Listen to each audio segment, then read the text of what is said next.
好，谢谢大家。我们今天呢是我们青城社区庆生大会、庆生活动，对不对？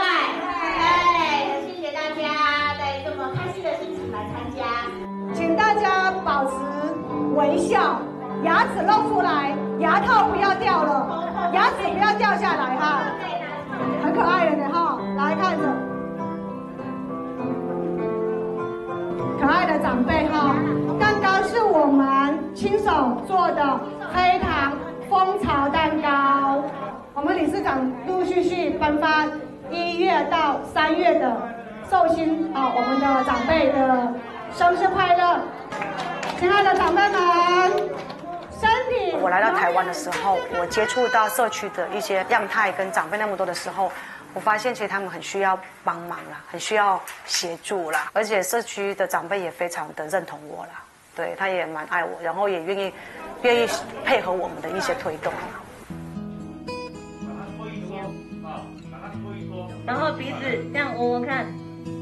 这件事情的课程规划是对高龄长者是非常大的改变力，对，所以像今天这个活动啊，已经好久没有这样大聚餐活动了。赞不赞？赞！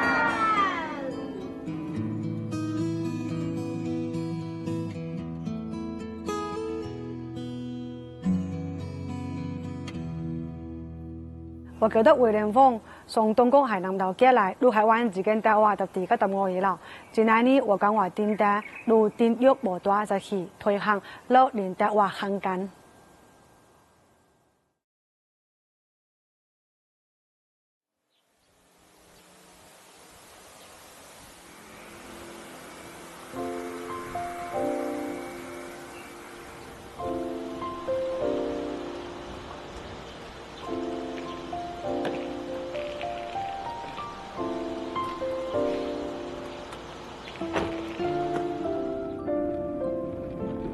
其实我没有所谓的休息，来台湾15年，只有在可能就是寒暑假规划带小孩去度假，那个算休息吧。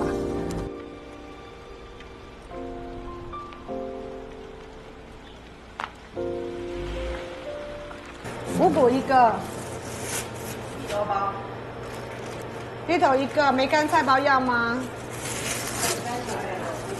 爆浆要不要？爆浆不会甜。那个糖汁的话，你要沾那个面皮吃，它就不会很甜。这样就可以了吗？对。咖啡要几杯？美式咖啡我要1杯。美式咖啡要1杯。其他饮料呢？红茶、奶茶呢？可是平常的周末6日有时间就会过来走一走看一看。其实就是晚上6、7个小时睡饱了就休息了。爆浆的啊，这个也是爆浆，你大小颗，这10颗，这15颗，看你要大颗还是小颗，都一样，价格200块。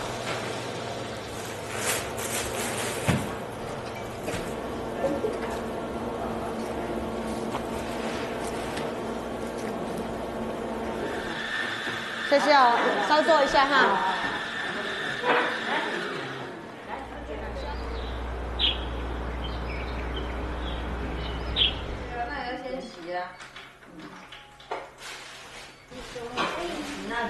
啊，煮什么？哎呦，我的姐姐，那个，哎，小华呢？小华姐怎么还没回来？打给他，他好像跟我说没空。哎，他有问我时间啊？问我说他今天不是要回来一起吃吗？因为我刚刚妈妈健保卡被我弄掉了，后来有没有去看到？掉到 7啊，然后昨天应该是有落枕，应该脖子就很硬了。真的小子有效哦。有效吗？有效哦，还是因为导演跟这个有效？上镜来看你的上镜头比较有效。可是你昨天不是帮他舒缓了吗？舒缓让他睡着了啊。有啊，说昨天脖子比较，今天脖子就没那么硬啊。这个姐姐的小菇小苹果，我们叫它小苹果，所以它也很吃香啊。到老了会有小苹果。我二就是比较忙一点的，就是我二伯比较忙一点，因为他是农会总干事。大姐这边的话，1个月可能最少会有1次了哈，因为她在台北，然后她说她护理师又管我，然后1个礼拜。小苹果的话，每个礼拜都回来1次。你是姓邱，你不用说。我可以。我吃大餐的，我们一个礼拜回来煮一次2次。对啦，他会用气炸锅啦，他用气炸锅。对，他会现成。我会料理，就是会气炸牛排，然后会气炸鸡翅，然后就会给大家吃这样子，有时候会熬一锅鸡汤。但没有，我楼上拿。我放进冰箱这里。你今天子怡拿几个给你，够不够？不够楼上拿。因为早上已经吃了。确实啊，因为就是一个女生，然后一个人嫁来这边台湾，所以其实我们同样是女生这样子，我们确实比较能够同理心这样子去了解她的感受，这样，所以我们会就是把她当成自己的妹妹这样照顾啦。其实，在那边很多人都会说，那边明明就是千金小姐，去嫁到这边来反而是乡下，反而是更苦的感觉。但是她也很能克服，也很能适应，所以能力蛮强的。我从小我在生意的家庭长大，所以我把它创办公司、开工厂。小时候是老幺，老幺的话就很受宠，所以上面大姐、二姐、哥哥都超级顺我的。我妈妈也是很疼我，因为我爸爸30多快40岁才生我，所以就是蛮宠我的。那来这边的时候，就是小姐脾气还是会存在，就大家就是要以我为中心，就是包括我跟我公婆相处。我要决定这样做啊，他们觉得说，哎，你怎么可以这样这么任性？大部分时间是该段时间啊，哈，是多趟给他抱怨嘛，听听啊就算了，听听就算了这样子，啊，也只能就有一个抒发的一个管道出来以后，就自然而然他的一个心情可能也会比较好一点点，他好的哈，安尼一段时间啊。给他适应能力没懂巧哦。这个红萝卜可以炒这样子，就做一盘菜啊，很香啊，甜的。菜这种东西我有时候会抓不住火候，有时候半生不熟了。你看你们都没有搞赢，他搞出来了，好唔来了。他们就很迁就我了，就可能比较爱我吧。所以公公那时候在的时候也不大跟我讲客家话，对不对？都跟我讲国语。现在被他同化了。但是我会简单的说，安子仔、什么大家好，安坐大家了，你干嘛看唔是咯？他唔是吼，你按背哦，你按背吼，对，会跟长辈会有一些互动，还要再切萝卜吗？我们还要切葱哎。我们快煮好了，那等你回来，赶快。你在干嘛？在外面干嘛？家真的很。好了，好。那时候就是台湾跟中国的聊天方式就是 MSN， 所以我们2个透过 MSN 账号加成好友。加好友就网络聊天半年。就聊天聊，我聊了半年，我们才过去找他了。扮演过一拜，我哋谈恋爱谈了差不多6年啦。其实6年来的相处哈，个性啊哈，还有佢全部都会配合我来听取我来做这个东西啊。所以我希望这个义无反顾哈，然后会做这个决定啊。对，还有孝顺。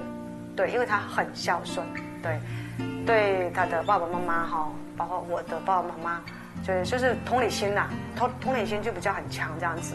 他很真诚，然后很靠谱。那时候跟他交往的时候，就感觉他就是蛮窝心吧。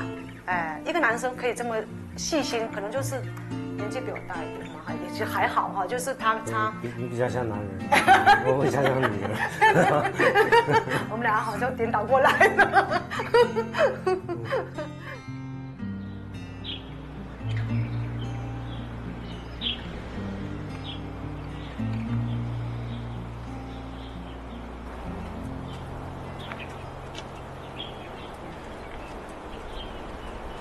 Hello， 我想说，我们的糕还没有来吗？还没出来吗？那这个的部分要不要把它？你好，你是走到楼下吗？没有，哦，从橄榄合作社那边问来的啦，你绕了一圈了。哦，那还好啦，宝山也不会很大啊，就是要导航。你有导航吗？当时来到宝山的时候，我的第一个印象就是因为它宝山山路嘛，就蛮弯的，一直弯才能来到我们这个桃园机场，下飞机坐车到新竹宝山，路蛮弯的。那时候我对这个地理环境完全陌生，因为我第一个反应就是说啊，蛮乡下的，蛮农村的。它这个黑糖蜂巢是用黑糖做的，就是你来这里，这个跟这几个产品是必带的。像这个也是，这是我们自己的原物料做的。对，啊，蛋糕要不要带一个？好，那时候来了半年，隔年的时候就开始接触我婆婆创办的那个黑糖爆浆包，因为这种东西对我很陌生，因为我没有做过包子，也没有做过面包，也没有做过任何点心。那时候压力蛮大的，对，而且那时候乡下就是没有年轻人，就我一个人，年轻人我经常在外面上班，然后我那时候也还没有小孩。然后来了全部都是长辈，一个都比我大好多岁，都已经60多70岁的，就我一个年轻人，那时候压力很大。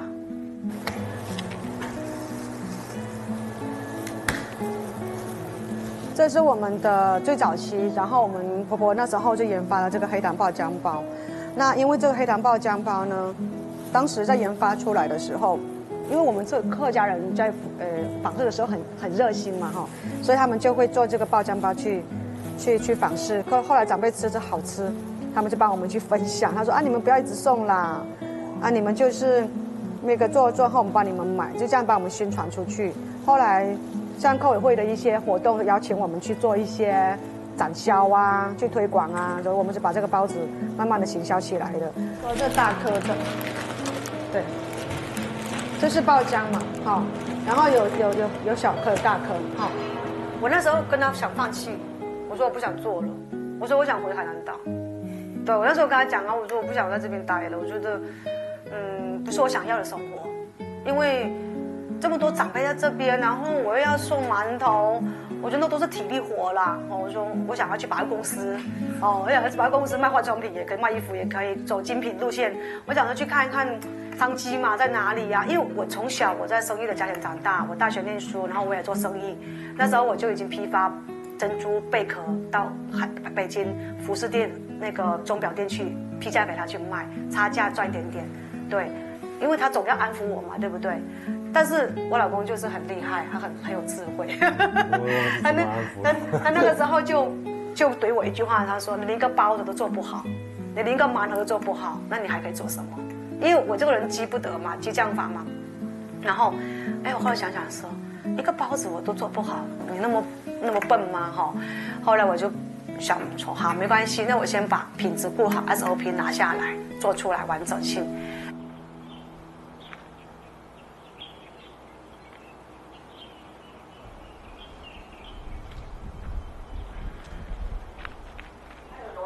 把它拆掉，我们不要用塑胶的哦，因为它预热可能会溶啊或什么的，然后它是放在水里，因为它洗湿气嘛，就是说它在比较湿的地方是可以的，他就把它种。因为今天老师有开始在课堂在进行当中了哈，所以这些的香草植物就是我们园区里面种植的这个澳洲的茶树，好，所以我们运用我们农场里面的香草植物去设计，我们高龄长者的疗愈课程，对，江江。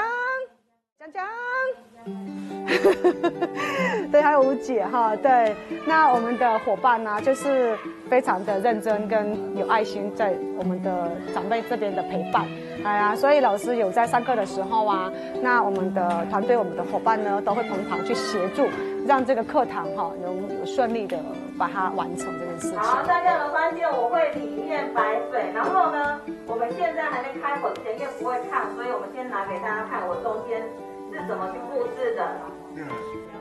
它要种多久才会开花？园区里面的我们乐龄中心的课程是每个月的不一样所以就是1到5都有这些课程的规划。那讲师也不一样，所以它有手作、有芳疗，然后有户外的设计的空间，甚至也有律动的也有游戏。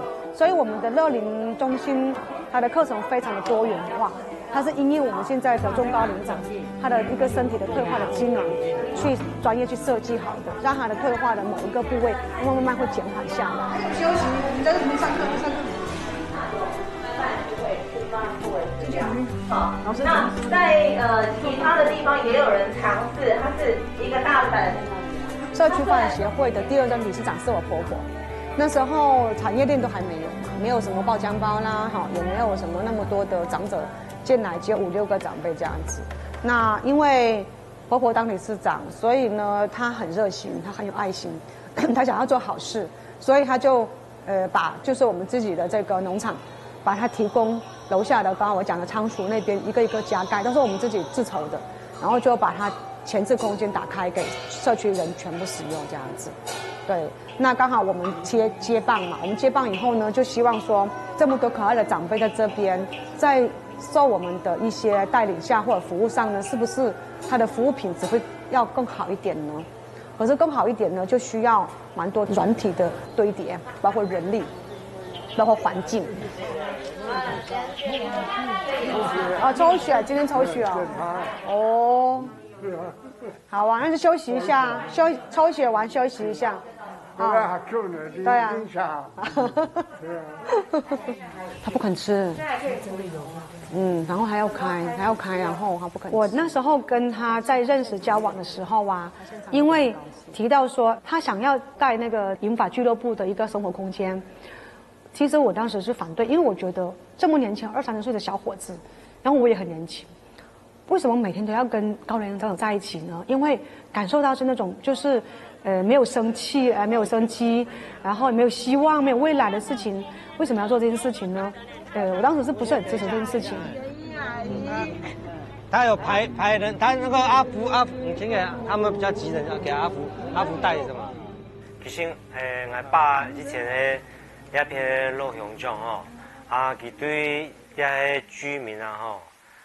还有个民众给懂热忱，啊，咧从小就受到感化了，就是说我们觉得眼神以服务为目的哦，我们就开始要投入照顾长辈的工作一开始是每一只地方做每2只头所以我要刚是我弟弟那片是这边，我已经没忙穷绕嘛刚是有一段时间是不他多冲突所以我去到那边，我慢慢可能佢做一得咧，我是搞本佢自家一家人去处理，一家地方是一家头咧，佢讲的是算的我这是他唔会有嗰種他唔會有衝突佢嗰種嘅工作推動咩會較順利大湯圓哦，我們的主題是大湯。後來來到台灣生活。然後在社區裡面服務，那我看了這麼多可愛的長輩，然後他們不是那種退化很需要人家服務你的，他甚至還會幫助你，還會協助你，甚至還會當你的一個幫手啊。所以我後來發現到說，我其實想是對的。我發現到說，這樣子跟他服務的時候啊，他們非常的認同我們的一個推動的這個規劃的路線跟方向以後。我發現那個就是那個支持力道在我們非常的有一個欣慰，也非常的有一個滿足感。那後來我發現我先生這樣做這件事情是正確的選擇。我不用他外向佢做推動該諾貝對人的社部佢可能推動的工作比我厲害。我的部分是負責做行場做嗰種的。公務機關的流程因為佢們當然就是協助我來推動了社區的工作你是一步一步慢慢的吸收更多的一些後生的朋友共下落來我哋的工作是慢慢分配出去共同努力，然後大家平台經營起來在我在陪伴的这一块当中，我会觉得我看到的是他们的进步，因为我相信，人是有被需要的感觉。那我的存在，我也是觉得他们需要我。我觉得人是互相的，对，所以在这样的建立之下，我不把这边当成是一个工作，我反而觉得，来这边社区是一个大家庭，大家互相需要，大家互相帮忙，我觉得那个温暖的感觉是很好的。谢谢我们社区的长辈啊，然后来我们社区长辈先入座，好厉害，好棒，真的太厉害了！好，我们再给我们长辈掌声鼓励一下，好不好？哎呀，我拿碗。好。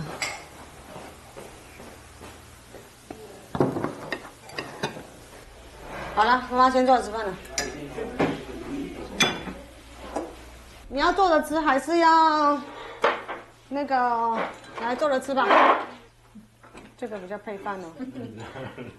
佩姐，你要不要拿下来先吃一点？拿下来吃啊！啊，老婆煮的嘞。番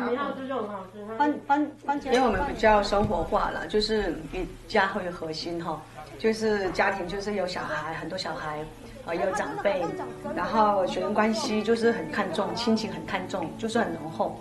像我公公之前也是一直在跟我们讲，就是说哈，以和为贵哈，家和万事兴嘛，就是不管大小事哈，家人只要有困难哈，他都会帮，我们公就这种精神。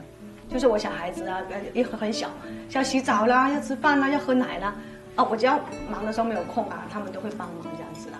哎呀，所以在脚本上设计说我来煮饭给大家吃，我觉得太不真实了，因为我真的从来没有煮过一桌饭给他们吃过，不过以后有机会啦。我的厨房弄好来，我的中岛弄好来哈，到时候我会弄一桌很澎湃，常常会有这样的聚餐，因为我喜欢料理。可是我现在是因为工作，我太忙碌了，没办法静下心来去做这个事情。讲客家话讲那么流我讲不出来。他全程客家话，他全程客家话。你上镜头都不会害羞。拜托，他上多少节目了？你跟他讲。刚开始的时候，对啊，确实是会有一点芥蒂啦，对啊，因为毕竟这个我们是比较乡下的地方，然后就是觉得好像要娶新住民的话，好像就是有一点那种，会有一点格格不入的那种感觉啊。但是呢，后来结了婚之后，跟他当然开始的话也是有磨合期啊，因为爸爸妈妈也是很能够理解说从外地这样嫁过来，其实他的心理压力啊，还有各方面都要适应，就把她当自己的女儿这样看待啦。所以他跟我们讲，我们也知道他的那种感受，所以我们就是把他当成一家人这样子。20也10年了哦，伫下来台湾，我是干部，反正来的看到中医院，我相信也唔会去查了，所以我比佢这个排斥都冇啦。反正要他年轻人嘛，爱是好的嘛，只要他所以佢叫啥，去搞幸福，就是出转来行行业人，就住来台湾咩？来台湾就看这样的他天天啊，要身份上都没这样，这样天天啊，会不会这个很漂亮哦？那第一次来的时候，啊，给我结婚了。不是很漂亮。这个唔会整呢，还能干啊？是漂亮啊！上了以后啊，唔会唔好啊，我看到一定有效啊，我是人啊先生讲天天啊，哎呦，我讲好上年我是后来你更难多什么，又没有老过一生年。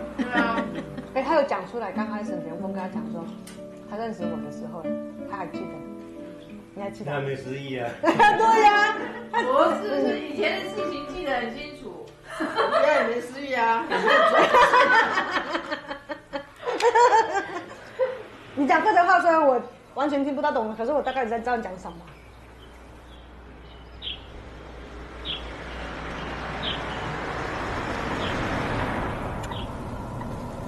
开低一点给你，不然你后面会太热。600公尺。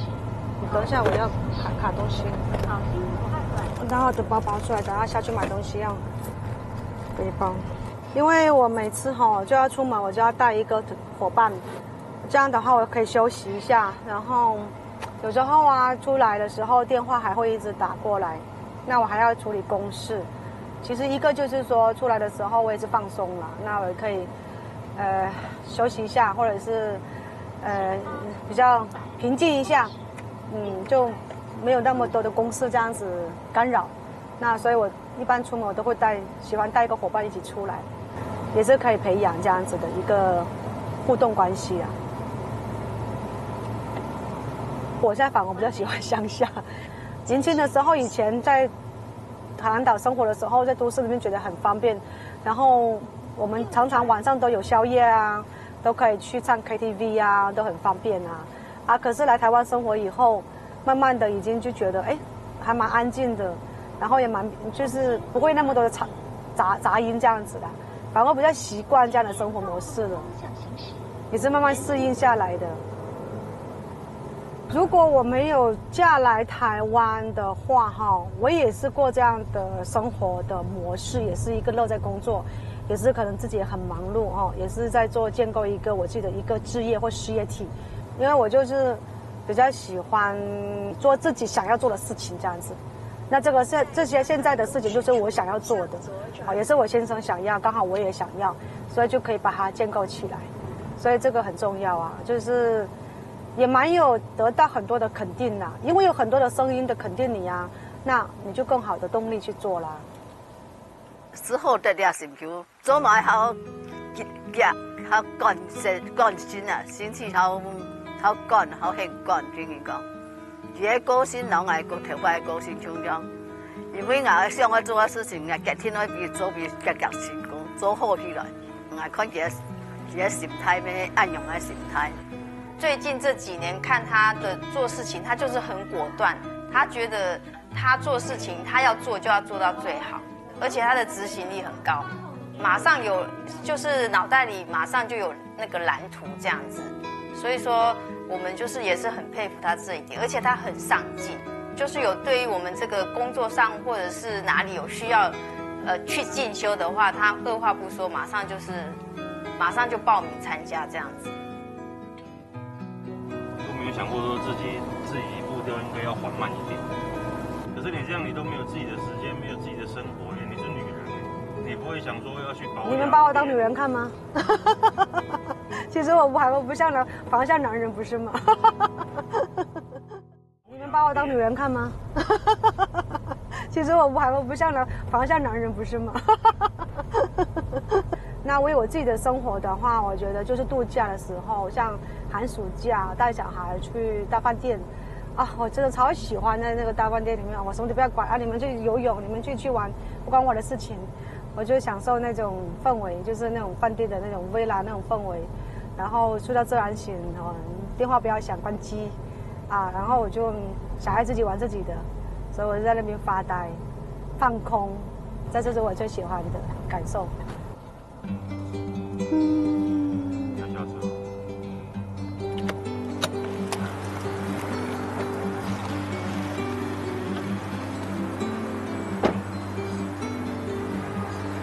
哇，都好多啊！这有那个紫色的，紫糯米。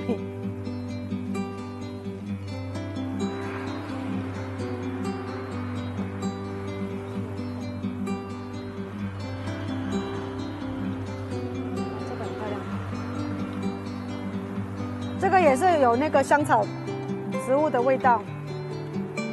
香草植物呢，在我的农场里面去那个蚊子，也可以当做我的教材。就是说我在设计课程的时候啊，我会把它当做就是说我要带课的时候，比如带高龄长者，因为是要透过五感疗愈身心灵健康，所以香草植物可以开发课程，很棒。它做很多东西可以做。我觉得其实，在设计课程的时候，透过植物的接触也是在放松，它就是在疗愈自己。因为我觉得看到那个花很漂亮啊，植物又很香啊，就是很放松啊。对。你这个香草植物是什么？百里香。它有几盆？总共？这边只有在外面是吗？那它的养护的时间，然后每天都要浇水吗？要啊，每天。早晚要浇吗？的话，我明天还会有啊。早晚浇吗？对，早晚浇。这不错，我要给我时间擦呢，买那么多的话压力很大呢。它没办法擦的话，每天早晚要浇水啊。要。对呀。现在带走吗？带走啊，我现在带走啊。好。这我全部要啊，还有薰衣草。刚好都昨天来的。真的哈、哦。我就那时候不是先说叫你今天来，花比较多。对啊，我忘记跟你讲时间了。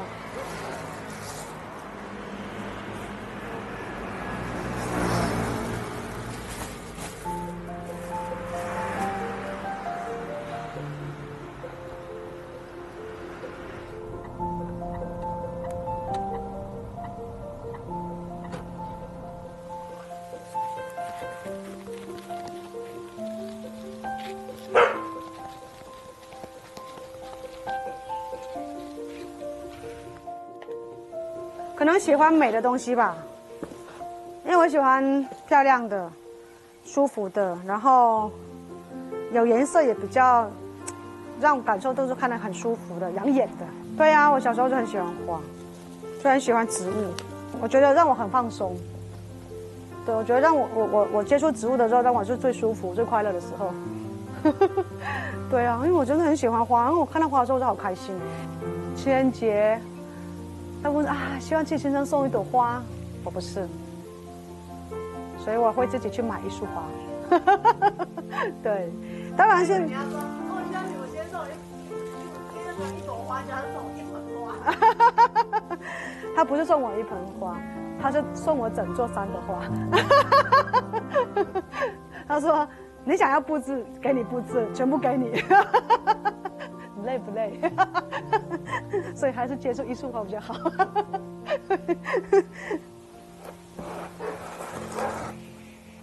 所以插花跟种花都是让我可以冷静下来思考问题，可以比较平静我的心情，那也可以让我的整个的身心灵的话会比较疗愈到，也比较快乐。重点就是我觉得，看好我们在种的时候啊，这种香气植物，它刚好飘出来的时候啊，那时候是最舒服的。薰衣草很舒服啊，不会难闻啊。就是有的人不喜欢那个香气，就觉得很可怕那个味道。但是就像有的人不喜欢榴莲呢、他觉得很恐怖啊，对吧？可是当他吃上去以后呢，哇，天哪，也是道很好的水果呢。就是慢慢会适应，对，慢慢会适应。我觉得很多东西都是要试一下才会知道的。没有，刚好在花的世界里面，真的很沉静，很舒服，很疗愈。对。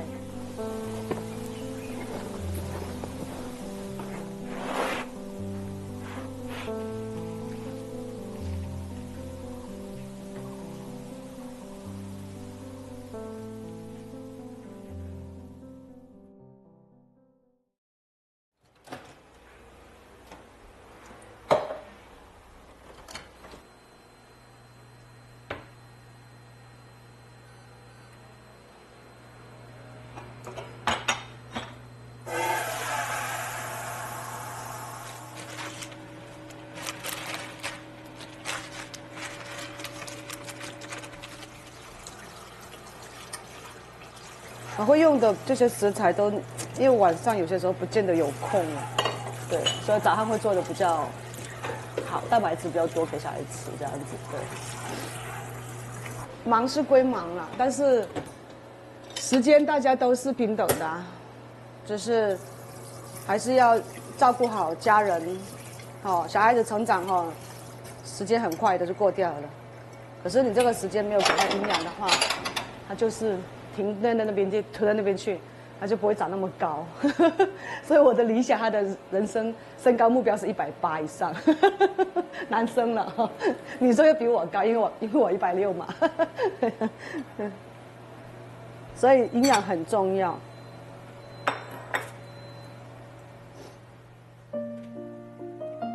其实我现在的早餐算简化很多了，对，我之前早餐还有汤。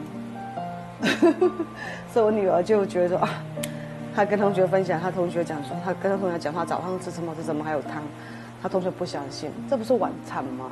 对，我女儿之前就这样分享，对，然后我女儿说是真的，我们早上就这样吃的，所以同学就很超羡慕她，对。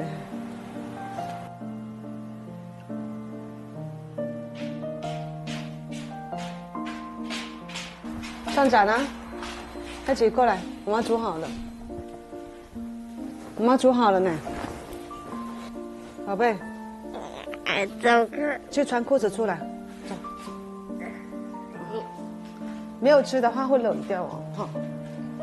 啊，你坐这边的，你坐这里啊，这你的，这是你的，你坐这里，这是哥哥的。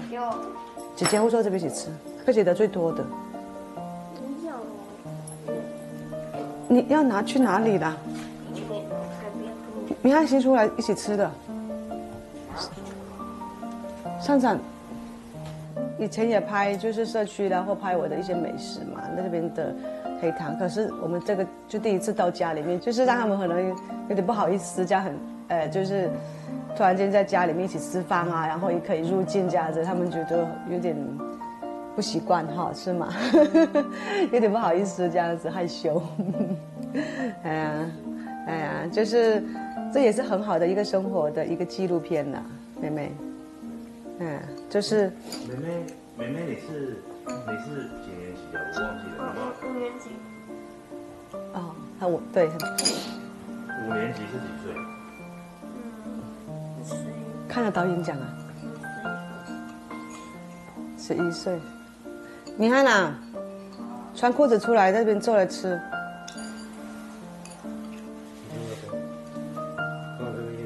你不要坐地上，不要坐地上。这样很奇怪，这样子没关系啊，你就不用理他了。我们先在这边吃了，赶快先在这边吃了。来，有个人坐那里。其实我也应该这样讲了。其实你要让我专心专职去陪伴小孩，我也是可以去做了。可是相对之下要有人去做，要有前接的工作，因为毕竟我们这个家族的产业链是非常大的，他要面面相都要具备的。所以就是说。对于小孩来讲，我真的很愧疚，我真的很愧疚。因为其实我陪他们的时真的很少，就晚上时间。这次连假4天，我大儿子跟我女儿竟然跟我讲说，别人小孩4天爸妈带他出去，我们1天都没有。同学问他说：“你们去哪里？”没有啊，在家里面玩啊。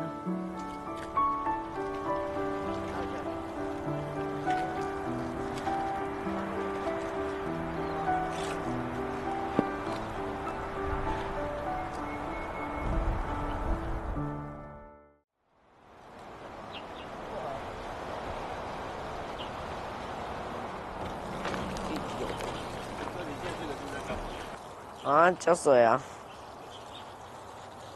我爸叫我浇的啊，他管得很严格哎。没有，我今天就被他骂啦。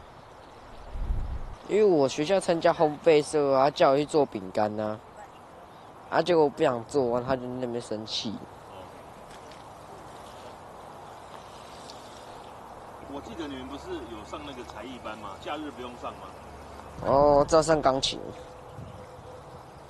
我弟跟我一样上钢琴课啊，然后我妹上画画，差不多了。这个在家庭的部分，他可能顧的時間比較少，那我就還是多花啲時間醫療生意的部分，然後我們拉的地方補足起來啊。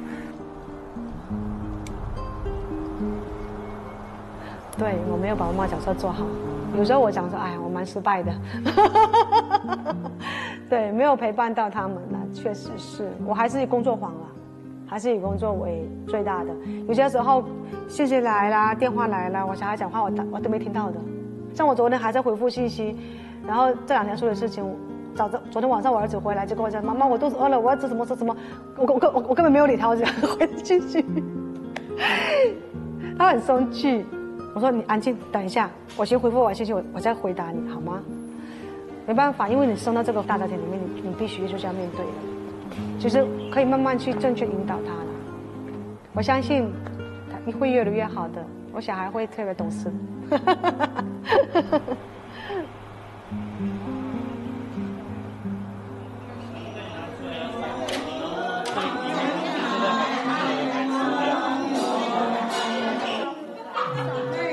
每天都会来啦，在家无聊啊。拉米诶，也迄种进步，该该比赛系咪去学来啦？我就好多人拿到了。先进步有本来就熱夫啦，咁每ngày拉要賣架切歌夫啊，咁多啦，睇讓本來人家他唔會調咯，都係啊，你聽下有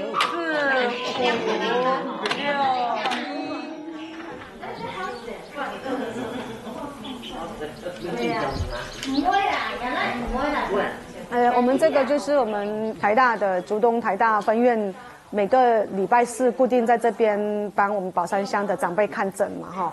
那因为我们这边看诊呢，有一些就是处方签的药要拿嘛，哈，所以他们都固定在这边拿，所以也比较方便了，哈。宝山乡只有一个诊所在双溪镇上，哈，所以1万多人口，医疗非常匮乏，哦，需求非常大。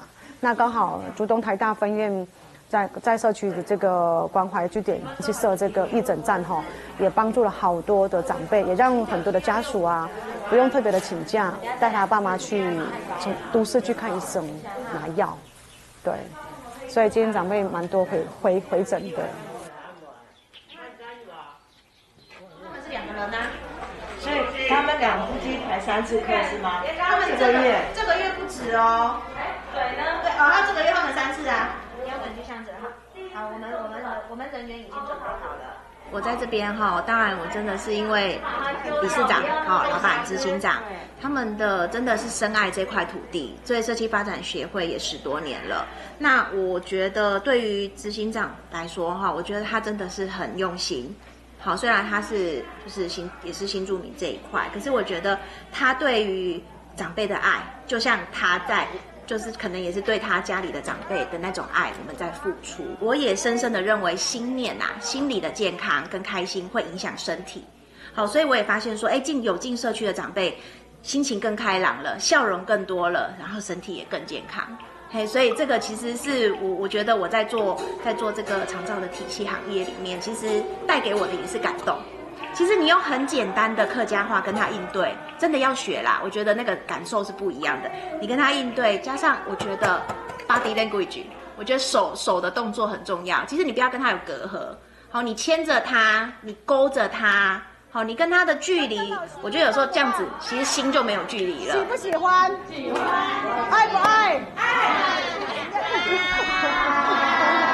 所以我们也非常支持这个理事长跟执行长，我们希望能够这一块土地，好，新城社区这边能够打造就是宝山乡的一个长照医疗网。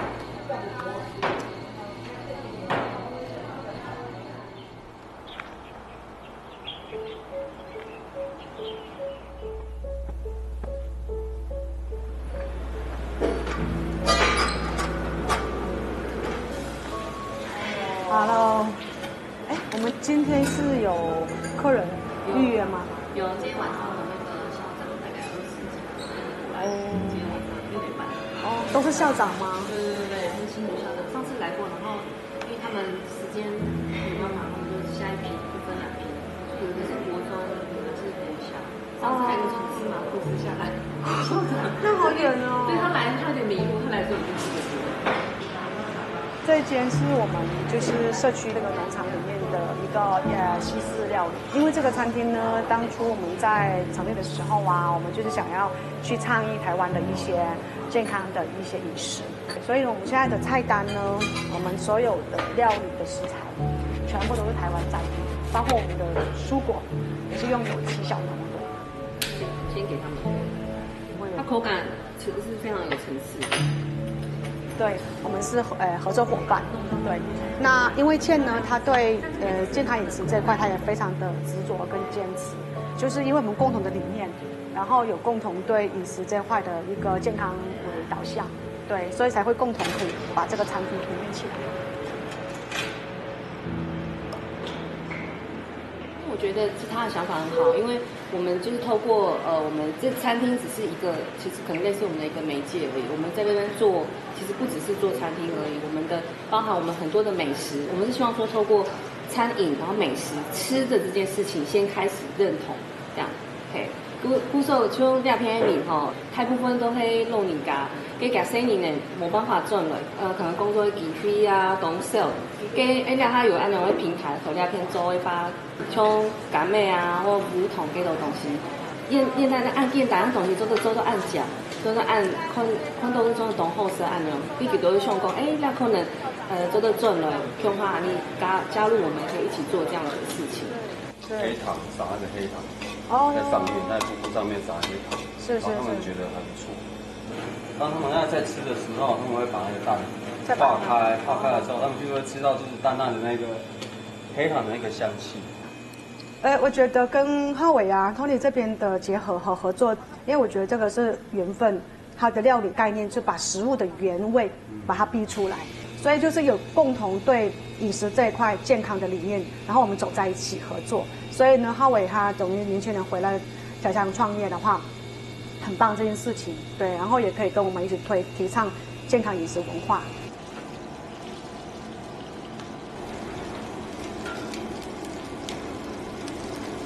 因为我们就是做料理，就是有点像就是艺术家，就看到就是不错哇，很好创作的地方，就是非常想去赶快去抓住这些这样子。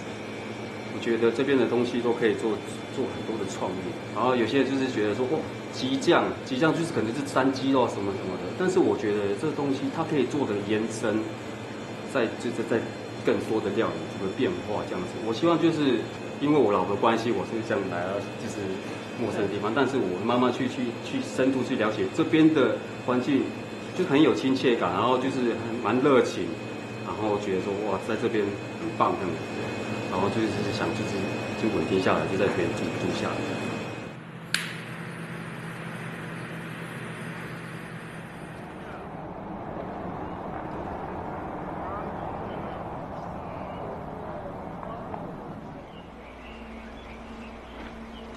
会议完，他就跟我讨论说，之前我们社区办旅游啊，因为他没有参与过嘛，那他就想说，那之前是谁在办嘛？然后其实，在民国98年跟我先生结婚，到台湾生活这14、15年哈，那台湾对我的印象最深刻的地方就是非常有爱，非常善良。那台湾人给我的感受度是非常的温暖。然后台湾曾经讲一句话说，来台湾最好的风景是人，确实就是这样子。而且台湾人给我的感受就是说，他很有包容力，他不会因为我是外籍或者是外配、陆配，他就说啊你不行，你不 OK 了，比较不会有这种的想法给我了，反而是很正向的告诉我说你们太优秀了。我发现你们新住民好多人都很优秀哦，所以就是这样子的一个肯定。就让我很有归属感，让我觉得在台湾这样子打拼也好，或者是服务也好，就更有动力啊，就更有可能去前进，去让这个地方要越来越好这样子的一个突破这样子。哇，嘴巴嘟起来了，长一点点，好，顺便练丹田的力量，走对吗？很棒哎！感受到真的是口水有出来，还有那个呼吸有没有肺丹田也很有用力哈。对呀，所以太棒了，给自己一个掌声一下哦。好，心妹。我覺得梅蘭峰送係能夠過來，我係玩自己帶話特地個特我兒啦，我今天跟我今天我啊，等，卡住，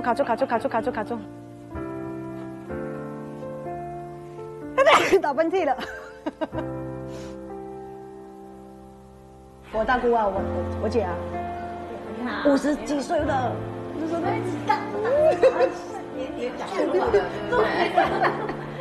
如果你想补，可以问了你再单访一次，让你再把它讲得很自然啊，讲完了差不多。